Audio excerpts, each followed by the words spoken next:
At balak ko naman mag-upgrade ng suit after kong labanan si Obi-Wan sa Mustafar. At ako, bilang isang clone commander, galit ako sa pamuno ni Mace Windu during Clone Wars. Kaya enjoy ko na lamang ang Order 66. At ayon naman sa Jedi Council, 13 years na minanipulate ni Palpatine si Anakin. Parehas pala kami ni Master Plukon nagkaroon ng vision tungkol sa Order 66. At nais ko rin sanang lisanin at iwan itong Jedi Order para i-training ang aking anak na si Luke at Leia bilang mga Jedi. At mataas mamatay noon ni Master Qui-Gon Jinn, bala ko sanang iwan ng Jedi Order para pakasalan si Lady Sabine. At bala ko sanang tulungan si Zoro sa kanyang bagong misyon na huliin ng mga beast fighter na nakawala sa Omniverse.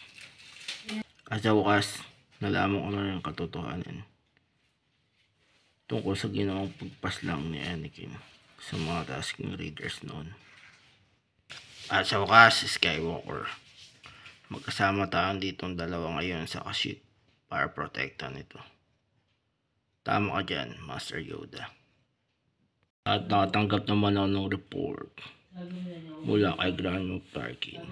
Need ko the inspection ng ginagawang super weapon ng Empire na the Death Star para malaman ko rin kung malapit na itong matapos.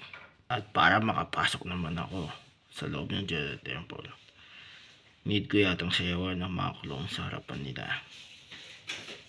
At para sa akin, Luke, tanging si R2 lamang ang nakaligtas at tanging naka-witness sa lahat ng events dito sa galaxy noon pa man.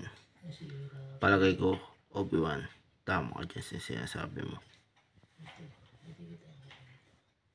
At di naman ako binayaran ni Jabba the Human matapos nitong hiramin ang bounty mula sa ulo ni Han Solo.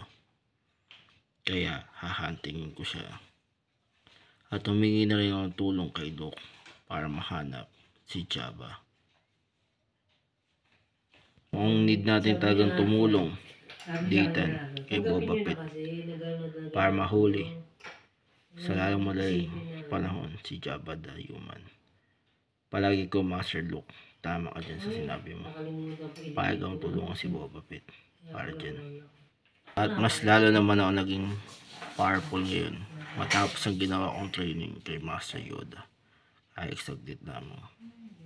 At nabalot naman ng takot dati matapos mamatay ni Master Qui-Gon Jinn. At patuloy pa rin akong kinakabahan kay Dooku matapos kong mabalitaan na nakapaglaban nito kay Yoda sa Geonosis. Minsan, nasabi ko sa aking sarili na kayang talunin sa isang laban si Master Yoda dahil masyado akong confident para sa aking sarili. At sa tingin ko, naging leader pa lamang si Anakin doon pa lang sa Geonosis.